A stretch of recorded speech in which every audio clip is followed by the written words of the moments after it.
Oh iya, ini yang kemarin nikah ya? Udah isi belum? Kapan punya anak? Jangan ditunda-tunda loh. Lulus kuliah dikit, om, tante, saudara, pak de, bude, pertanyaannya udah ke arah sana. Basa-basi sih, tapi kita sebagai anak muda yang bahkan masih berusaha survive sehari-harinya, kan jadi ada pikiran, oh iya deng, gue harus punya anak ya. Kenapa sih kita harus punya anak? In this economy, mau punya anak, yakin?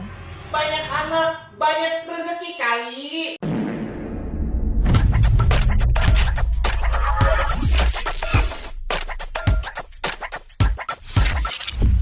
Kutipan banyak anak banyak rezeki ini awalnya berangkat dari satu teori dari seorang pakar demografi namanya John Caldwell. Dia memperkenalkan intergenerational wealth flow theory. Teori ini bilang kalau orang tua di masa lalu melihat anak sebagai sumber manfaat ekonomi di masa tua. Pas udah nggak produktif lagi, anak diharapkan membantu hidup orang tuanya. Dari sini muncul logika kenapa punya banyak anak dianggap menguntungkan. Makin banyak anak, makin besar harapan bantuan di kemudian hari. Mirip kayak investasi. Kalau modal kita banyak, otomatis kita berharap returnnya juga lebih besar. Mindset ini makin lama bukan cuma soal ekonomi aja, makin kesini terus mengakar ke budaya dan sosial, dari generasi ke generasi, termasuk di negara kita. Di masyarakat Jawa misalnya, sebuah penelitian dari Universitas Ahmad Dahlan Yogyakarta bilang kalau anak dipandang sebagai sumber keberuntungan dan penopang hidup buat banyak orang tua di masa tua. Setiap anak dipercaya sudah membawa rezekinya masing-masing, yang Tuhan siapkan. Di Kalimantan Timur juga mirip. Penelitian dari UIN Raden Fatah Palembang menemukan pandangan bahwa anak adalah rezeki dari Tuhan yang bisa mengangkat derajat keluarga. Jadi soal jumlah anak gak perlu terlalu dipikirin karena rezeki dianggap bukan urusan manusia. Satu hal yang perlu kita sepakati bareng-bareng, punya anak itu gak sesederhana sekedar menghadirkan dia ke dunia. Tanggung jawab orang tua juga gak berhenti di momen anak lahir. Dan rasanya kurang adil kalau anak langsung diposisikan sebagai investasi untuk menopang hidup mereka di masa tua dan menaikkan status keluarga. Karena untuk sampai ke sana ada proses yang sangat panjang. Dan di sepanjang proses itu ada beban ekonomi yang justru melekat ke orang tua. Dalam istilah akademis ini disebut cost of raising a child. Pertanyaannya, kalau anak mau dianggap sebagai investasi, apakah kita sebagai orang tua punya kapasitas untuk membiayai prosesnya? Soalnya gini, Gary Becker dan Theodore Schultz lewat Human Capital Theory jelasin kalau pendidikan, keterampilan, dan kesehatan adalah bentuk investasi yang diberikan orang tua ke anak supaya mereka punya daya saing di masa depan. Contoh, kemampuan bahasa. Satu penelitian di UNJ menganggap 92% orang tua itu setuju kalau pendidikan bahasa Inggris sejak dini, dari usia 3-6 tahun itu bisa membuka banyak peluang buat anak ke depannya. Dan jadi keunggulan untuk bersaing sama anak lain seusianya. Dari situ terus berkembang sampai si anak punya pekerjaan yang oke, karir yang mantap, dan kehidupan yang mapan. Kalau udah di titik ini, orang tua tuh nggak terlalu ambil pusing soal anak mau kerja apa. Survei Jakpa tahun 2025 juga menyebutkan kalau 49% orang tua udah mendukung sepenuhnya pilihan karir anaknya. Selebihnya, 20%-an orang tua berharap anak jadi pengusaha, jadi dokter, dan 16% dari mereka berharap anak jadi PNS. Angkat tangan siapa yang masih disuruh daftar CPNS. Balik lagi ke beban ekonomi untuk besarin anak. Gak semua orang tua punya kemampuan untuk mengimplementasikan Human Capital Theory ini sebenarnya. Ada satu penelitian yang publish di MDPI bilang kalau orang tua yang bisa konsisten berinvestasi di pendidikan, sadar akan pentingnya mengasah keterampilan anak, dan punya rencana jangka panjang untuk anak, mayoritas datangnya itu dari keluarga ekonomi menengah sampai menengah ke atas. Masalahnya, di Indonesia, kelompok ini tuh gak sebanyak itu.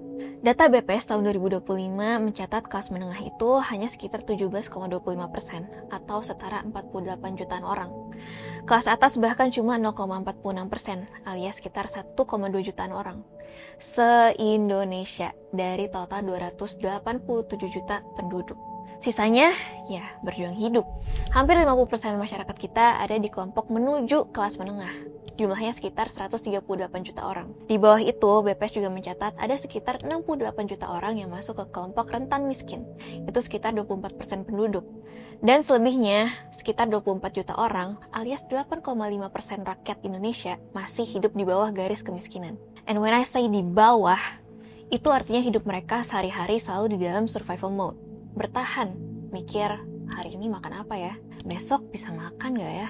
Setiap hari. Dengan keadaan se-survival mode itu, penelitian Social Indicator Research nunjukin kalau keluarga miskin cenderung kurang investasi ke pendidikan anak, sehingga pendidikan anak jadi sangat terbatas. Kalau pendidikan terbatas, skill juga jadi terbatas. Anak-anak jadi nggak bisa keep up sama kebutuhan industri yang terus meningkat. Akibatnya, peluang buat kerja formal itu jadi susah. Kerja informal akhirnya jadi satu-satunya jalan. Pekerja informal ini banyak tersebar di seluruh Indonesia. Data BPS menunjukkan dari total 145 juta pekerja di Indonesia, 59%-nya itu adalah pekerja informal, kayak freelance, buruh harian, bantu usaha keluarga, dan sebagainya. Mereka mostly nggak punya kontrak yang jelas, nggak punya hak kerja yang jelas, dan digaji di bawah upah minimum. Masih dari data BPS, rata-rata gaji pekerja informal itu ada di angka 1,8 juta rupiah aja. Terus dengan gaji segitu, mereka nggak cuma hidupin diri sendiri dan keluarga kecilnya aja, tapi orang tua mereka juga. Adapun satu penelitian dari UGM bilang, mereka yang dari dulunya udah hidup di garis kemiskinan, kerja di sektor informal dengan gaji rata-rata 1,8 juta rupiah ini tetap bakal jadi sandwich generation. Litbang Kompas juga mencatat per 2022 ada sekitar 56 juta orang di Indonesia yang masuk kategori sandwich generation. Itu setara 1 dari setiap 5 penduduk. Terus muncul pertanyaan klasik, orang tua bukannya udah punya dana pensiun ya? Secara textbook, iya. Baik ASN, P3K, swasta, sampai BUMN semuanya secara teori punya skema pensiun. Tapi gimana realitanya di lapangan? Nah, ayo kita bedah. Dana pensiun itu pada dasarnya berasal dari potongan gaji bulanan waktu kita masih aktif kerja, ditambah kontribusi perusahaan atau negara, lalu diputar dalam jangka panjang, dan baru dibayarkan saat kita pensiun. Skema ini berlaku di mana-mana, nggak cuma di Indonesia doang. Bahkan di banyak negara maju juga kurang lebih kayak gini skemanya. Bedanya di negara maju, skema ini udah berjalan cukup matang. Di Jepang, Kanada, dan Australia, semua pekerja formal wajib ikut program pensiun dan bahkan dikasih insentif pajak. Lebih dari 50% dana pensiun mereka ditempatkan di obligasi dan ekuitas. Jadi uangnya nggak diem, tapi terus tumbuh. Asetnya juga beragam, kayak misalnya Swiss, dia menempatkan sekitar 21% dana pensiunnya di properti. Korea Selatan bahkan menaruh sekitar 65% di aset beresiko kayak saham. Intinya, muterin duit kayak gitu tujuannya satu, supaya nilai dana pensiun gak kalah sama inflasi. Makanya, aset dana pensiun biasanya sejalan dengan kekuatan ekonomi negara yang tercermin dari PDB. Hasilnya kelihatan, Australia punya aset dana pensiun sebesar 130% dari PDB. Indonesia? Data dari OJK menunjukkan aset dana pensiun kita itu cuma sekitar 6,8% dari PDB. Kenapa bisa sejauh itu bedanya? Salah satunya karena cakupan pesertanya. Kementerian Keuangan mencatat cuma sekitar 16,4% pekerja Indonesia yang benar-benar tercover program pensiun. Mayoritas pekerja kita ada di sektor informal, UMKM, pekerja lepas, buruh harian, termasuk yang sekarang sering disebut gig economy. Gig economy ini kerjanya fleksibel, kontraknya pendek, tapi statusnya tetap informal. Dan bareng 57% pekerja Indonesia lainnya, mereka nggak dapat perlindungan kerja yang jelas, apalagi jaminan pensiun. Padahal di Indonesia, iuran pensiun itu cuma sekitar 3% dari gaji. Bandingin sama negara maju yang iurannya bisa sampai 10-15%. Soal insentif pajak, Indonesia sebenarnya juga punya, lewat skema PPh 21 dan BPJS Ketenagakerjaan. Masalahnya, dampaknya nyaris nggak terasa karena mayoritas pekerja ada di tarif pajak 5%. Ujung-ujungnya, keringanan pajak yang didapat cuma belasan ribu rupiah per bulannya. Udah mah kena PPh 21, keringanannya kecil, nggak semua pekerja bisa dapat pula. Jangan lupa juga, ada terms and conditions-nya. Harus masuk payroll, terdaftar di BPJS Ketenagakerjaan, plus syarat administratif lainnya. Soal pencairan dana pun nggak instan. Dana pensiun baru bisa dicairin penuh kalau usia minimal 56 tahun, berhenti kerja, cacat total, pindah ke luar negeri, atau meninggal dunia. Udah ribet, lama lagi. Tapi kalau dari POV pemerintah sendiri sih, ini caranya BPJS buat make sure dana pensiun itu tetap ada sama mereka, dijagain supaya opa-oma tetap punya dana hari tua, walaupun gak banyak. Faktanya, dana pensiun yang diterima per bulan biasanya cuma sekitar 10-15% dari gaji terakhir saat masih aktif. Akibatnya kelihatan jelas. Di saat Halmoni dan Haraboji Korea Selatan sibuk berkebun menikmati masa tua, hidup dari duit pensiun, di Indonesia 50% lansia ngandelin transferan anak untuk hidup sehari-hari. Itu report dari Asian Development Bank. Padahal si anak yang ngirim uang juga mungkin sedang berjuang menghidupi keluarga kecilnya sendiri dan membesarkan anaknya di ekonomi yang sama-sama berat. Apakah wise punya anak in this economy? Coba kita lihat keadaan ekonomi 10-20 tahun terakhir. Kita mulai dari kenaikan gaji. Data dari BPS menunjukkan dari 2010, pertumbuhan rata-rata gaji kita tuh ada di 6,7%. 14 tahun kemudian, di 2024, pertumbuhannya turun jadi 2,8%. Setiap tahun, gaji kita tetap naik, tapi pelan banget. Makin lama, makin gak berasa. Sementara, biaya buat makan, buat listrik, air, harga rumah, kendaraan, dan fasilitas hidup lainnya, itu naiknya cepet banget, apalagi makanan. Pengeluaran makanan naik 5,6% per tahun, sementara non-makanan ada di 4,9%. Terjadilah inflasi. Nah, data terakhir per Desember 2025 kemarin, inflasi Indonesia itu ada di angka 2,9%. Coba bayangin, kalau inflasi lebih tinggi daripada growth kenaikan gaji kita. Itu tandanya, ya, kita makin miskin aja. Yang tadinya bisa buat dibeli, sekarang udah enggak.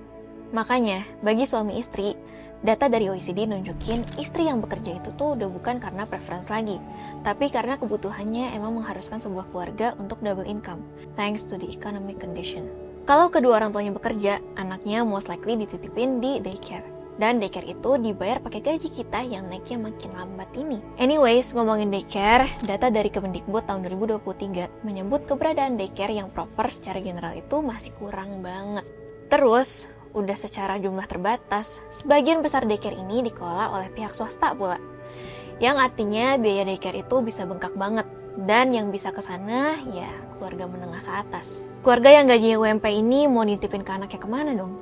Apa negara nggak bisa bantu? Aturannya sebenarnya udah ada. Tahun 2024 lalu, DPR baru aja mengesahkan namanya Undang-Undang Kesejahteraan Ibu dan Anak pada fase 1000 hari pertama kehidupan. Undang-Undang KIA disingkatnya. Di Undang-Undang KIA ini, tepatnya di pasal 4 ayat 3, legit disebutkan setiap ibu bekerja berhak mendapatkan akses penitipan anak yang terjangkau secara jarak dan biaya. Di pasal 30 ayat 3 juga menyebutkan daycare yang layak harus disediain sama tempat kerja. But that's it. Gak ada dijelasin tuh kalau di tempat kerja nggak dikasih daycare konsekuensinya apa? Apakah ada sanksi? Terus, siapa yang bakal monitor dan make sure daycare yang terjangkau secara jarak dan biaya ini beneran ada? Kementerian PPPA? Pemerintah daerah? Siapa? Jadi ya kita harus ingetin lagi buat pemerintah untuk segera bikin aturan lanjutan dari Undang-Undang KIA. Karena ini bakal berguna banget buat para working mom di seluruh Indonesia, ya kan? Padahal jadi ibu sendiri itu aja udah challenging banget. Pagi sampai sore banting tulang di kantor, sore mesti commuting dengan segala rintangannya, sampai rumah harus beres-beres, ngurus anak. Belum lagi urusan mental, rentan banget muncul perasaan bersalah gara-gara harus kerja dan gak bisa hadir buat anak sepenuhnya. Karena rasa bersalah ini, ibu akhirnya harus mengorbankan karirnya biar bisa lebih dekat dengan anak. Adapun data dari BPS menyebutkan per tahun 2022 lalu sebanyak 2,9 juta perempuan Indonesia setelah menikah memilih resign dari pekerjaannya. 2,9 juta ini sama dengan 5% dari angkatan kerja perempuan di Indonesia. Di dalamnya 1 juta perempuan berhenti bekerja karena alasan mau ngurusin rumah tangga. Mereka harus resign karena dalam Undang-Undang KIA tadi, maternity leave buat ibu itu maksimal 6 bulan doang. Itu pun kalau ada kondisi khusus terkait kesehatan ibu atau bayi. Dan di bulan ke-6, gaji cuma dibayar 75%. Meanwhile, di negara-negara yang pro-family banget, kayak negara-negara Skandinavia misalnya, mereka punya masa cuti yang panjang banget sampai dengan 16 bulan. Bisa ganti-gantian juga antara si ayah dan si ibu buat ngurus anaknya. Parental leave bahasanya. Nah, kelar cuti, si ibu bisa balik kerja lagi. Kalau di Indonesia, ibu resign, jadi ngurus anak, kehilangan income, dan seluruh pendapatan keluarga jadi dibebankan ke si ayah. Nah, sekarang ayo kita bahas pressure-nya bapak-bapak tulang punggung keluarga. Jadi, ketika jadi sole breadwinner, di mana semua duit yang masuk datangnya itu dari bapak-bapak yang coba bertanggung jawab ini cari duit tambahan selain gaji bulanan. Data BPS di 2024 lalu menyebutkan ada 15% anak Indonesia punya ayah yang kerjanya lebih dari 60 jam per minggu. Udah di atas batas normal 40 jam per minggu. Ini artinya waktu si ayah buat keluarga jadi makin sempit banget. Bonding ayah sama anak jadi kehalang waktu. Padahal bonding ayah anak ini penting banget. Udah banyak penelitian yang menguji bonding yang kuat antara ayah dan anaknya berdampak positif sama perkembangan sosial dan emosional si anak. Antara lain, anak jadi lebih mudah ngembangin perasaan diterima, lebih percaya diri, bahkan lebih terbuka. Lantas, apa yang terjadi kalau seorang anak nggak ngerasain figur ayah? Satu studi dari Korea Selatan bilang mereka bakal kecanduan gadget dan cari attachment substitute dari situ. Entah itu dari game, atau bahkan dari teman online. Chronically online deh mereka ini. Aktivitas fisiknya jadi kurang. Selain itu, anak yang gak ngerasain figur bapak, salah satunya karena si bapak sibuk kerja, bakal punya trauma tersendiri yang dia bawa sampai dewasa. Apa mending child free aja? Pasti ada banyak alasan ketika seorang pasangan memutuskan untuk child free. Gak siap secara emosional, gak siap secara psikologis, nah itu cuma sebagian kecil aja. Berbagai penelitian mengungkap ketika kita jadi orang tua dan punya anak, kita bakal ngerasain yang namanya shift identity. Dari gue sebagai individu ke gue sebagai caregiver. Terus dari gue yang punya banyak pilihan ke ada manusia lain yang harus diurus. Gue gak bisa se-fleksibel dulu. Shifting identity begini tentunya bakal nimbulin perasaan kehilangan kontrol atau kebebasan. Tapi dengan begitu, artinya kita lagi masuk ke dimensi baru dalam diri kita sebagai orang tua. Sebuah penelitian dari Finlandia menyebutkan sebagai orang tua fokusnya bukan cuma diri sendiri, tapi measure kesejahteraan fisik, emosional, dan sosial anak terjaga. Not to mention kewajiban kita untuk membesarin generasi baru yang bakal berguna antar ke depannya. Lewat value dan karakter yang kita nurture sendiri. Apakah hal ini bisa terwujud kalau jadi orang tua doang? Ya, nggak juga sebenarnya. Berbagai penelitian mengungkap shifting identity itu sebenarnya terjadi di setiap transisi kehidupan. Lulus kuliah, pindah kantor, pindah kota, apalagi pindah negara. Kita tetap bisa masuk ke dimensi baru dalam diri kita. Nggak harus jadi orang tua, nggak harus punya anak. Balik ke persoalan hidup di usia lanjut, tadi kita udah bahas tentang gimana punya anak dipandang dari aspek ekonomi. Inflasi, growth kenaikan gaji, dan double income yang udah jadi keharusan. Yang harus diketahui di sini adalah Indonesia nggak sendirian menghadapi tantangan ekonomi begini. Bahkan di negara maju kayak Jepang dan Korea Selatan, tantangannya kurang lebih sama. Di Jepang, inflasi lebih cepat dari kenaikan gaji. Di Korea, 1. Biaya hidupnya tinggi. 2. Perempuan di sana dihadapkan sama motherhood penalty yang mengharuskan mereka full dedicated di kantor kalau nggak mau dipotong gajinya atau kehilangan kesempatan promosi. Mereka juga dihadapkan sama gap upah gender yang masih aja kejadian. Perempuan di Korea Selatan itu cuma terima 70% dari total gaji laki-laki di tahun 2022. Dengan cost of living yang tinggi, buat bayar rumah, listrik, air, sampai daycare, perempuan itu harus full di kantor biar gaji aman, expense rumah tangga aman, dan karir mereka selamat. Akibatnya, child free jadi pilihan paling ideal buat mereka. Karena child free, dua negara itu sekarang lagi ngadepin fertility crisis. Angka kelahiran di Jepang cuma ada di 1,2 di 2024 kemarin. Korea Selatan bahkan lebih parah, 0,72 aja. Padahal ambang batasnya itu ada di angka 2,1 biar populasi negara nggak menyusut. Tentu ancaman ini serius, karena kalau populasi menyusut, tenaga kerja juga jadi berkurang. Ekonomi bisa mati pelan-pelan. Terus, apakah Indonesia bakal ada di titik itu juga? Yang harus kita tahu adalah Indonesia bakal masuk fase near zero population growth di tahun 2050 mendatang. Dalam fase ini, jumlah penduduk bakal cenderung lebih stabil, nggak bertambah tapi juga nggak berkurang. Apakah ini akhir dari peradaban Indonesia? Ya, nggak juga sih. Ini sebenarnya fase normal yang dihadapi negara-negara tua. Masalahnya, kita siap atau enggak? Jepang sama Korea Selatan nggak siap sama fase ini. Masyarakat sana udah terlalu fokus sama karirnya biar bisa nyukupin kehidupan sehari-hari. Kerjaannya pun cemerlang, masalah pendapatan, dikasih subsidi juga nggak terlalu ngaruh. Kalau punya anak, ya karir yang disayang-sayang itu yang jadi ancamannya. No wonder sekarang dua negara ini mengalami population decline. Tapi coba lihat negara-negara kayak Prancis, Swedia, Jerman, di mana mereka siap dan sigap menyikapi near zero population growth ini. Struktur mereka jalan, negara hadir buat kasih lihat, hey, marriage and parenting is not scary. Buktinya, ada daycare murah. Jadi para working parents bisa tetap kembali bekerja dan support ekonomi keluarga dan juga berkontribusi ke ekonomi negara. Ada cuti ayah, panjang pula cutinya. Jadi bisa lebih banyak waktu sama anak dan anak pun bisa tumbuh dengan baik, tak kurang suatu apapun. Jadi anak itu investasi atau bukan? Untuk menjawab pertanyaan ini, kita perlu berhenti melihat anak sebagai solusi ekonomi dan mulai melihat sistem yang memaksa kita berpikir ke arah sana. Selama anak masih dianggap penopang hari tua, sementara negara belum sepenuhnya hadir menjamin pensiun dan keamanan ekonomi lansia, beban itu akan terus jatuh ke generasi berikutnya.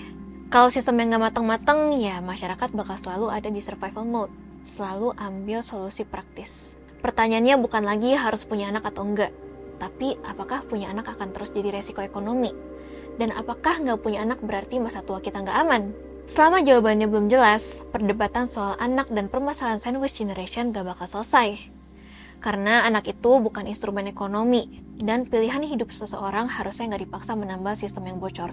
The fact doesn't end here. I'll see you in the next Indonesia after the fact.